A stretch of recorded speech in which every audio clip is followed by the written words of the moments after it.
In this discussion, I'm joined by Meg McCormick-Horner, and we're going to break down how 2026 ready EEAT and ABA aligned best practices can be engineered directly into your LinkedIn articles and posts. So AI summaries and LLMs start associating you with a topic even when your firm's main site is optimized around something different. You'll see how using a high trust third party platform like LinkedIn becomes a kind of authority sidecar, and it lets associates, it lets junior partners, it lets practice group leaders quietly accumulate topic authority under their own name or in their own office location without fighting the firm's existing long-standing authority and content architecture or diluting any of it, or vice versa. So that personal authority equity is what turns into partner track leverage, lateral offers, referrals, and invitations for bar presentations or CLE panels. And then for large multi-location firms with strong statewide or nationwide authority, turning their local offices and the lawyers into those local offices into the genuinely cited local authority would require the same approach off the main firm website that talks about all 50 states.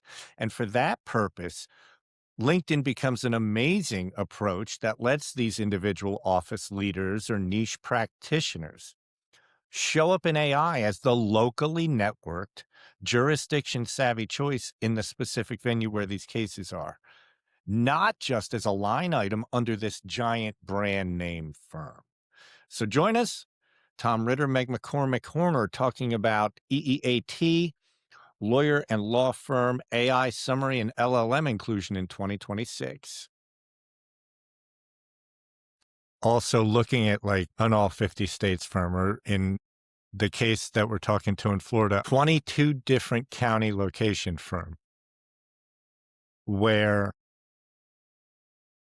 the idea is not to build up the firm name as the statewide authority, but to build up the lawyers who represent those offices as the head of practice, as the local authority through their LinkedIn, and leveraging the same EEAT and AI search principles that you do with a blog, the article section of your website, but using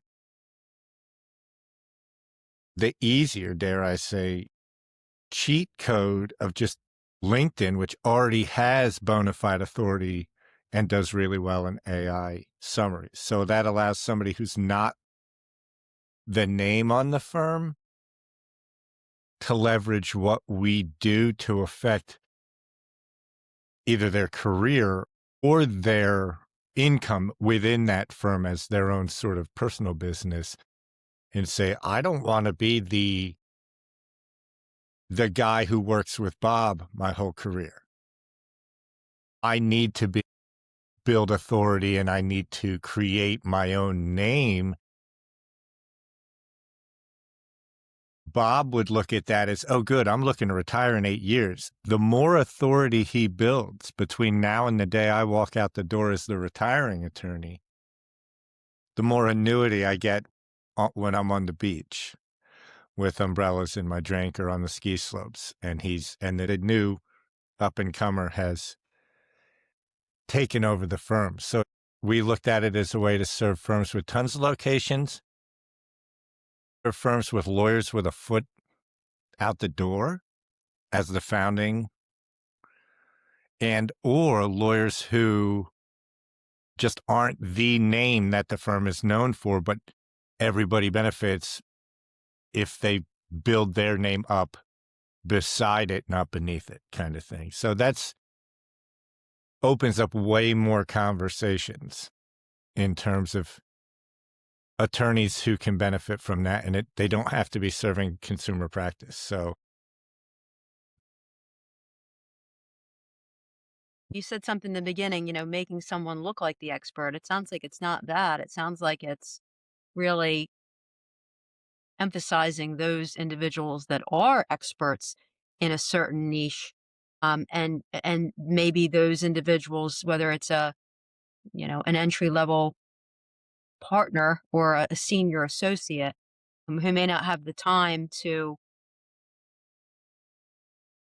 explain to others outside of just what's on their website, why they are the expert in their particular area. So is this like a targeted marketing for certain individuals within a firm?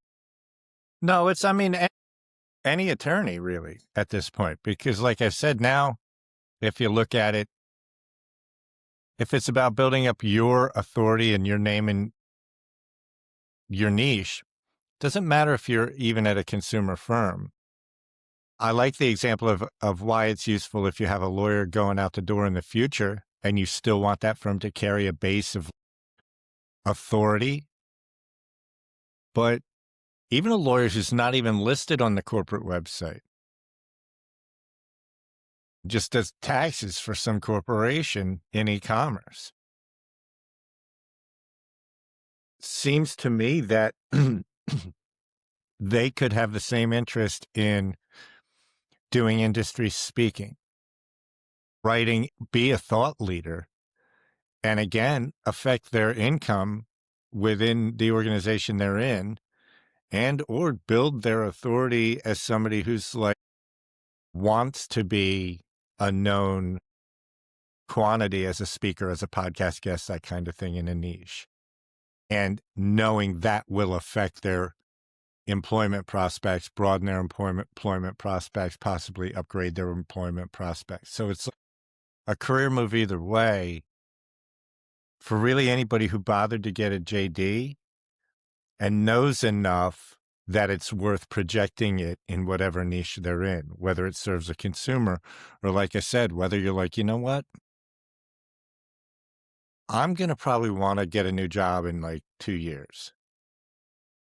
Well, gee, maybe if you look like an absolute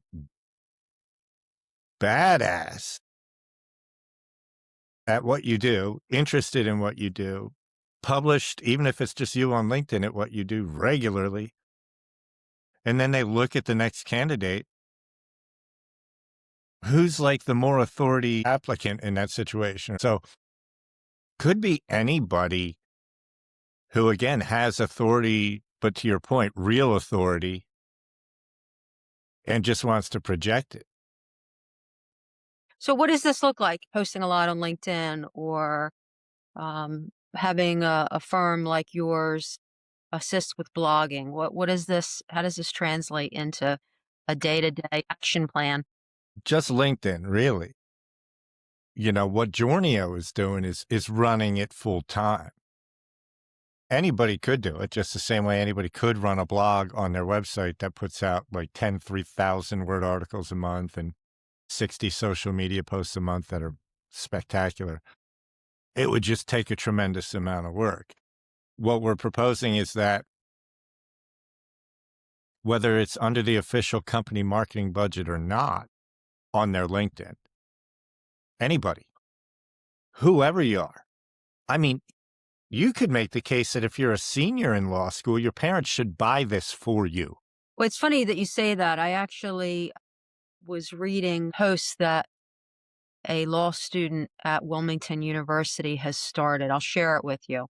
And it's really good information about why he went to law school and what law school looks like for him as comparably older individual. It doesn't sound like it's been created via AI. It's very personal. And there were a lot of people who were commenting, and so there was a lot of traffic on this particular site. So when you say that it could be someone who is looking to become an attorney, that reminded me of this particular individual. But I guess the question becomes, why would someone come to you? What would their benefit be?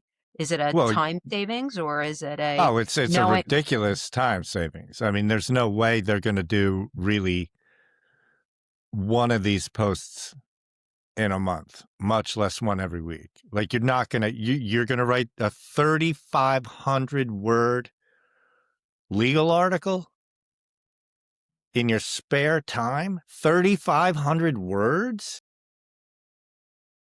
Bullshit. Hang on. Well, Let you're me, let me You're allow presuming me. that someone's gonna read that, right? If it's good enough, yeah. I mean, I think the difference, one of the great things about what we do is, like, I think there is an audience who actually reads blogs, but I think they only read the articles or blogs that are top notch. So to me, it's like, well, it's great that maybe you have a blog that's not that readable to people, but AI likes it, so you show up in some AI summaries. But my feeling is that there's a new paradigm where if there's enough searches, like if you're this 20 location firm in Florida, there's enough searches in your areas of practice, criminal, multiple subtopics in criminal, especially in Florida, for God's sakes, where the volume of traffic is there, and having a lane and being powerful in that lane, especially where your client is probably, unless they're Tony Soprano, they're probably emotional. They're upset. They need help making good decisions. They need help finding the right information to make good decisions. Appearing to be the expert at the top of Google, not in a way where it's like, hey, you may have been injured, but in a way where you can find a local attorney who's discussed just this topic and just this part of it. And when you see that enough, I honestly believe whatever percentage of people who are going to read blogs are going to read that guy's blog or that gal's blog. Mhm. And you asked who's going to read the whole thing. The other beautiful part of this paradigm is that you're using LinkedIn and you're putting out these articles in a niche. Maybe you're Fred and you're in the background check industry nationwide, and you've got this really great sort of niche where you work with a certain industry HR. And if he's doing articles on that and gets surfaced as like the guy who talks about this on LinkedIn, much in the way that you're saying, even that new lawyer who has a blog and has people excited to comment on it, compare that to, okay, you're in the job search, all other things equal, and you got somebody who's out there blogging about being a lawyer and people are eating it up. You hire the one who's out there blogging about a lawyer and people are eating it up. Like, there's no doubt you do. And if that guy's a new lawyer, if he looks like an authority at one thing, he looks like an authority at least opening channels of communication with people about his practice of law. So it's like, well, he's already doing something that most lawyers don't do. We can help him figure out the rest if he comes into our firm. In the same way that somebody who's searching for a lawyer to hire and sees your LinkedIn post after LinkedIn post, maybe a YouTube video or maybe a LinkedIn video, because we get all these things do surface. So it's like your question about who's going to read it all, the people who don't, the little bits and pieces that fit them will get surfaced in AI because it's structured properly, whether it's off of LinkedIn or anywhere else. And then for the people who do read blogs, I think the people who showed up most in their path to actually finally click on something, I think the people who showed up most in the path are the ones who likely get that click and they say, okay, I've seen this part of the article, this part of the article, this part of a different one of his articles. I'm just going to read one of his articles. Mhm. And so I think it's tough competition. Maybe 1% of blogs get seriously read, but I think those are the blogs that are going to get read, are the ones that the people who don't click through 70% of the time see a bunch of times, so that when they finally reach a threshold where they're clicking, it's more likely than not going to be the person who's been feeding them information in bits and pieces. That's just a working theory, but it seems to me that would make sense. Right. I mean, it sounds to me like you've got a wide net cast in terms of being able and using the technology to work, in conjunction with an established marketing firm at a large firm, all the way down to an individual who may be marketing themselves to get hired at one of those firms. Wait, I'm not sure you're recording. Hang on one sec. I am on my end. Well, now it Shouldn't. stopped. So, Well, now you're uploading again. okay. So I'm gonna repeat the, Yeah. From I'm the sorry. top. Yeah, and it looks like it's starting over again. So in any event, my question to you, if it's relevant, is it sounds to me like you have and are able to cast a pretty wide net in terms of, on the one hand, working in conjunction with or alongside of a marketing individual or marketing department at a large law firm like the multi county firm that you referred to a couple minutes ago in Florida, all the way down to individuals who might want to get hired at that firm in terms of, the technology that you've harnessed and the way that you're able to use it to benefit both ends of the spectrum as I've described them. I mean, is that Correct. correct? And it's in some ways a repackaging of the process that we do for people to work with a big firm who has a marketing person. Part of the efficiency and the reason it would even one of the reasons it would even be affordable for like an associate to just do out of pocket for 6 months every year and a half or so, just to look like a boss lady or boss man, for the next job kind of thing, is that there's always a nuanced understanding required for us to connect with the other version of it, like the big firm with the marketing person. There might also be an SEO company. So the way we have to hand it off, what the workflow looks like, has to be manipulated in a custom way in those applications. Whereas if we know this is for LinkedIn article after LinkedIn article after LinkedIn article on your personal profile, supported by LinkedIn posts, because it makes you do a post with every article. And all of a sudden, you're like a real personality in your niche if it's one of those niches where there's actual activity on LinkedIn, which a lot of the people I'm speaking with, LinkedIn does seem to matter and matter more and more.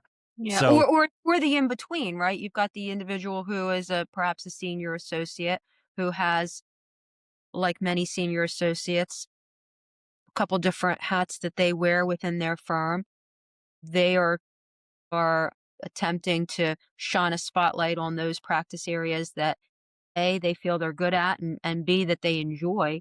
And so they come to you and say, "Hey, here's what I do within my firm. I do this on Mondays, I do this on Tuesdays, right? But I really want to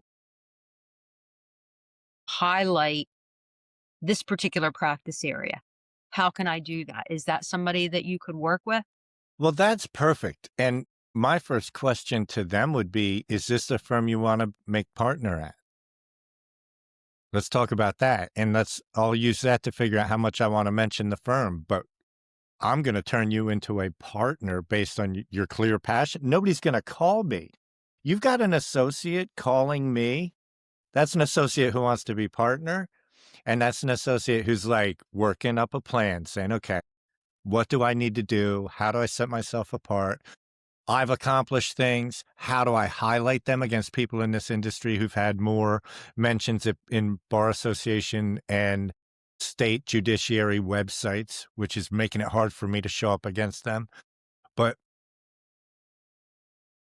that's actually a great example. That's exactly what I would open with is, hey, would you want to be partner on this topic in this firm? Because even if you're doing this under the radar just to build your own personal name and your own personal book of business, you're building absolute value within your area of practice silo for that website as if you were the practice leader. So it's almost like, hey, do you want to be the practice leader for your thing under your firm's banner? Because if your firm's banner, the example I used before was if you work for a criminal firm and they brought you in to handle all the sort of adjacent family work. Well, shoot, unfortunately, they've got 30 years of criminal law history on their website working against you. So LinkedIn would be the perfect place for you to build your authority content because A, it's not going to dilute their criminal on the website, and B, your content won't be diluted by the overwhelming criminal around it if you make it on LinkedIn. Still gets you and the firm mentioned in the AI summaries bit by bit as AI surfaces the parts that matter. And it's a low barrier to entry way for a firm in that category to say, we've got this second thing on our website, but we really are known for this. Our website's all about this. Our reviews are all about this. How do we most leverage this? So that's it. Like the fifth way we figured out, you could apply this if we're talking about attorneys specifically is like And that. it It's like sounds like from what you've said, I don't wanna I won't be the one to share the commitment 11 from a herbs and financial spices. perspective. Right, exactly, but I mean, it sounds to me like it's something that would be very doable even for, an associate from a financial contribution Yeah. that would be required. It's in that range. Right Mhm. now we're still hammering out a couple details, although we've got our first couple betas. I don't even want to call them betas because it's on a product we've been using to write full blown for law firms on their native website. So it's a fully baked product, but for people to use it in a different way on LinkedIn. And Yeah, so and I you're think that's what's impressed me with so much with what I've seen the evolution of what you've been doing and the the ability really to have something for everyone in terms of whatever that person's ultimate goal is impressive to me. yeah, it's gotten easier to recognize that we can even serve more criminal lawyers in the same state than we thought we could a few months ago when we started, because it turns out that they really are different. They really have tried all these different cases. They like different things. Ask them. They'll tell you, I don't like doing that. Ask somebody down the road. They're going to say, I love doing that because everybody hates doing that. Mhm. So it's like, oh, eureka. You mean I can now serve two lawyers trying to push them as this authority? Both are criminal. And I can do that in the same county now as Giornio because we wouldn't entertain that. And we still won't entertain it if they clash. I don't want my clients 1 and 2 in the same result. I want one client 1, 2, and 5 and 6. And I want a totally different client. Criminal's one of those, and there's a number. Also estates even. There's different ways to approach estates, and or is it attached to things like family? Because that might put a whole twist on it. So you could have potentially be working on two authorities in the same county, pushing a state law, networking and referrals and education and all the things that'll get them cited in AI on their individual LinkedIn profiles, and not have them being a clash in terms of us looking at a spreadsheet of all the things we're trying to do. I suppose in retrospect, that's something I should have seen, like the nuance in, like, oh, don't worry, we'll be able to serve, two criminal or two family or two this in the same county, which we don't need to. We never want to be that big that we'd have 3 of those in every single county in the country. Mhm. We want to touch every single client, like maybe 100. But this speaks to that. Like everybody is so different in the real world, and their resume is so different. Maybe it's something in their education that sets them apart, where AI says, "Oh, they're totally reliable on this," Mhm. versus somebody else. So it's people are too different, and businesses are too different to even think that, to almost think that there would be a ton of overlap, unless you take like you know, there are more examples in criminal law than not that are a con. If I call 10 criminal firms in the same county, 8 of them are going to overlap brutally. I'm just saying that the ability for us to sell 40 criminal firms in New Jersey instead of 21 only recently became apparent. And that's neat in different areas of practice because it speaks to like they're talking about something different. Like they're literally doing something different in their lean. Like they're leaning into it this way, and that makes all the difference. And Yeah, and I also think makes that's what it comes down to though, is differentiating yourself and making sure that you're able to present the voice that is what you want to present, right? It's finding that, like, special sauce, that thing that makes you you, and to the extent that they can harness the powers of technology as you have to do that, it's almost crucial, I think, at this point. Are you still able to offer free consults to, firms or, individuals that are curious with how you can help them, or are you not able to do that anymore? no, we're definitely doing that. And we are, like I said, I mean, we're still talking to firms large and small. A lot, Mhm. and here's the thing: a lot of the firms we spoke to early on who probably were too small for our website collaboration, where we're doing articles for their firm site and how that has to be formatted specifically for whatever platform they're on versus this. Turns out a lot of the people we've already spoken to who we were like, "Oh, not a great fit," or I never really called or pushed hard. Maybe they were a guest on a podcast of one of my clients, and I was like, "Oh, they're really cool. They're a really great, niche lawyer." So I probably sent them one email and was like, "Hey, check this out if you're ever interested." And they probably looked at it and were like, "Dude, I'm literally a solo who has like a virtual assistant twice a month. There's no way." Right. Now, all of a sudden, it's like, well, now the tone changes and it's like, well, I am a solo. I could use a ton of content. And if I just have to review it before it goes live on LinkedIn, the way any lawyer has to review anything, and it kills all these birds with one stone. I don't have to have all the upgrades, and I'm not on a $3,500 a month legal website package with, one mediocre blog post a month at 500 or 600 words. Now it's bam, Mhm. 2,000, 3,000 words weekly on LinkedIn, supported by another 750 word post on LinkedIn. And AI loves LinkedIn, and lawyers and employers are all over LinkedIn. It's like, maybe in this instance, we don't try and show off and work extra hard. It's just identify the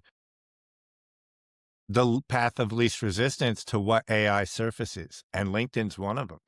What do you say to the large firm that says, "Oh, yeah, we've got a marketing, department, they handle all that. We've already got all that covered." What do you say to them?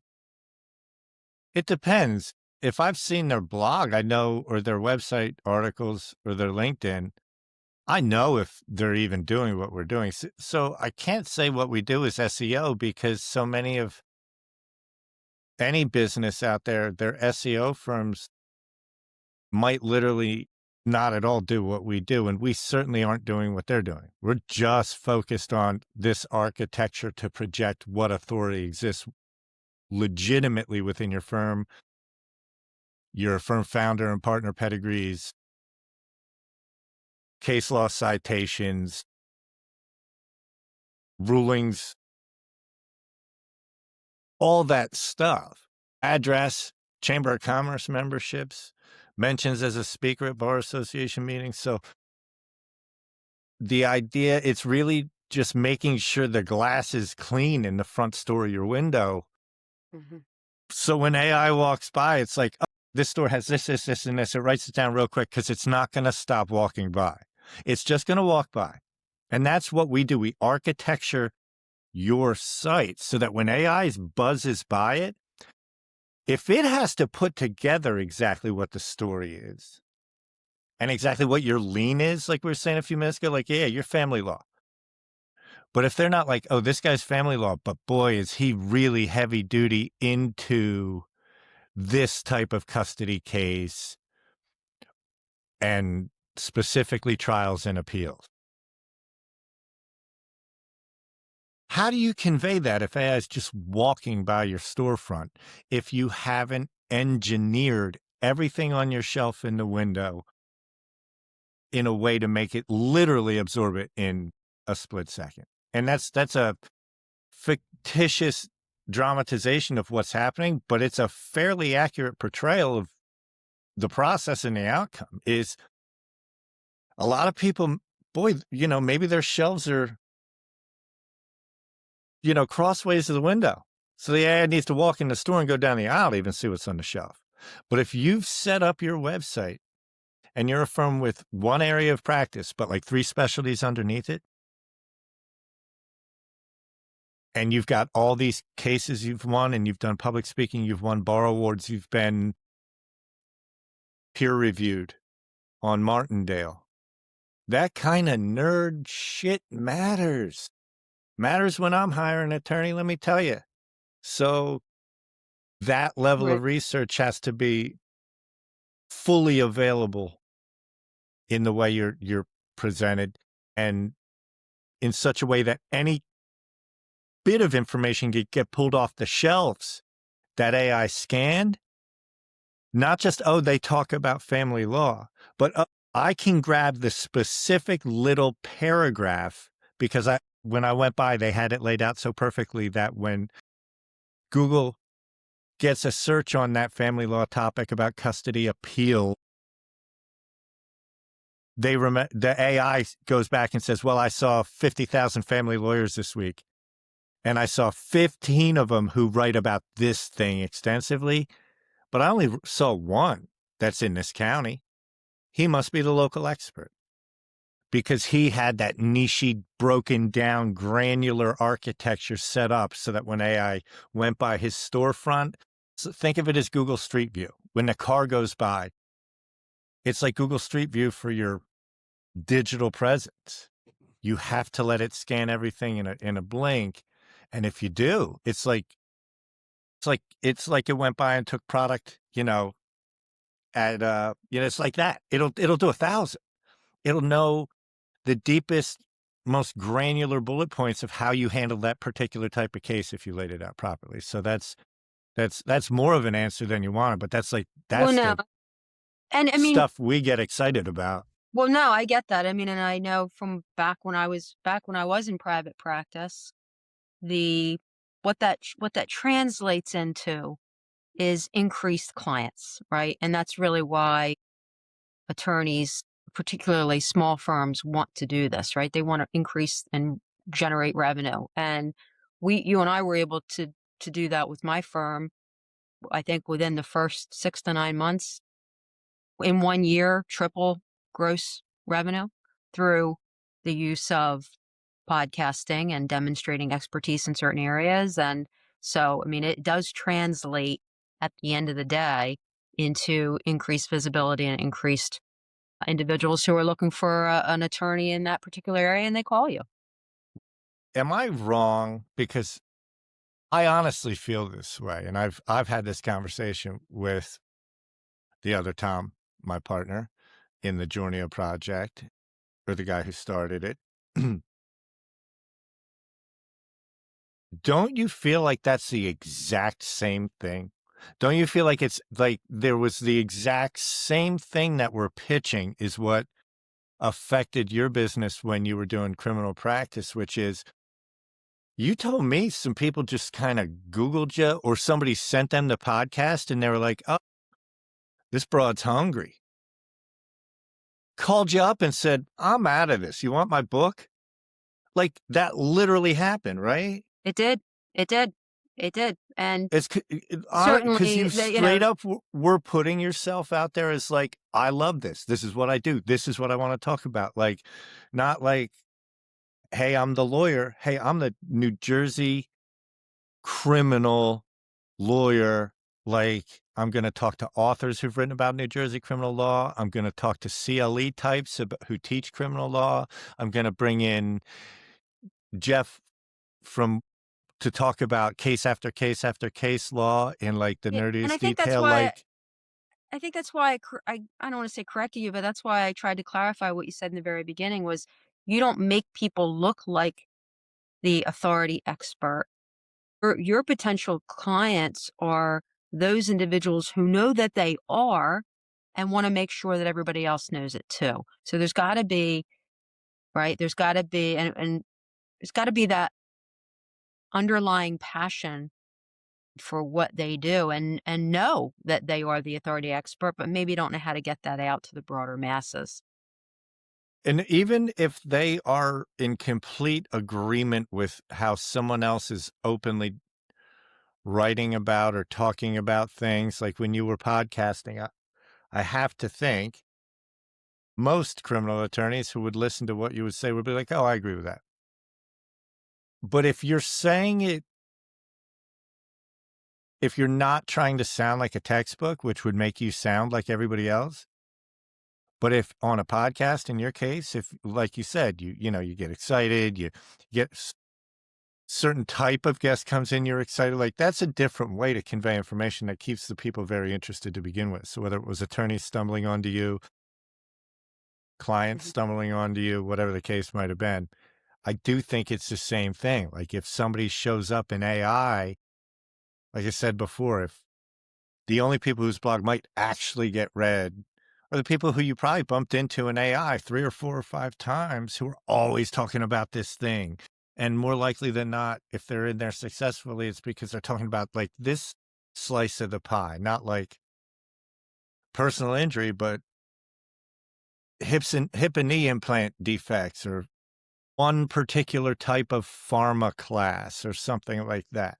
So, or like I said, family law to the appeal level. That's going to be niche. Not you're going to have a tiny percentage of family law firms, I would think, that are doing that. That's so, or want to do that. Or, after the second DUI, like some attorneys just, it's like to a point they want out. Like, oh, DUIs are a good steady form of income. It's like, okay, this guy got one. This guy got two. I don't want him again, kind of like. Right. Right. Well, right. Because Right. But that it's gonna turn into something. What, you're sitting in the damn library trying to find cases for some crazy shit, like it's well, or whatever it is that makes you not love it. right. Yeah, but it sounds like based on everything we decided to have this conversation, you had explained the nuts and bolts of what it is that you do a couple weeks ago, but we were talking about how you can really harness the things like LinkedIn for, not just large firms, but also for the individual attorneys within those firms, which is why we decided to have this conversation today so you could flesh that out a little bit. But it's good to know that you're still offering consultations. And it sounds like, again, without putting words in your mouth, that there's something for everyone in terms of a financial commitment. It certainly looks that way now, especially if we've got a universal handoff point for this type of partnership, which is the LinkedIn format is the LinkedIn format is the LinkedIn format. So it's not like if you line up 50 law firms, you're going to be dealing with like 10 different types of websites, and they might all be using them really in a different way in how their categories. So it's just requires so much more bespoke handholding and attention than it does to say, oh, this is going to LinkedIn. Let's get to work, crank out a few, dig into who this attorney really is or what is going on in their topic and what their history is and how that makes the way they lean into their practice more interesting than just the practice. Good, good. I'm interested to see if you can come back. We can come back and talk about it some more again and show us what you've done. We'll be using you as an example. Okay, sounds good. Yeah, we're doing articles for you this week. We figure you can't make an omelet unless you break a few eggs. Now, we've been posting on my LinkedIn, and my LinkedIn's doing pretty Hmm. wonderfully, which is, was more reinforcement. Like some of our content is, like I said, surfaced in AI. And that wasn't, we thought it was just a supporting role, but Mhm. they love these third-party sites that they know you could set up a law firm website tomorrow, not be a lawyer, Well, and yeah, just for fun, write the craziest nonsense and see if you could get it cited. yeah. That I won't wouldn't I wouldn't recommend that. No, that would get you, but that would get shut down on LinkedIn before it would get shut down elsewhere. Yeah. So it's like the guardrails on LinkedIn are sort of a help to everybody to make this efficient. Yeah, I have to say though, it sounds, and I know that your specialty is working with attorneys, and you've built legal podcasts for a whole host of attorneys, and that is your niche. But I have to say, it sounds to me like what you're doing could translate to different industries. And have you thought about that or no? Well, I'm gonna work with Fred over at Data Screening and do this for him as a thought leader in background checks. Not an attorney. 100%, and I've been visiting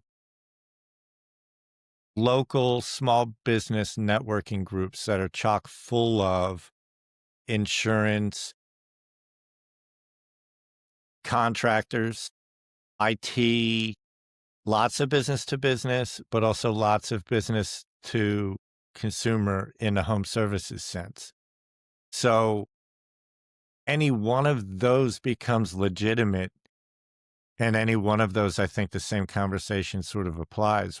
It's, the plumber who's really cares and is like, there's a plumber excited enough to be posting on LinkedIn about he's buying Mhm. new valves.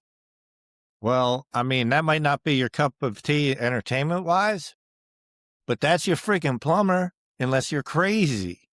Like, that's exactly who you want. So if you're Everybody doing needs a plumber. it could be plumbing, it could be pool repair.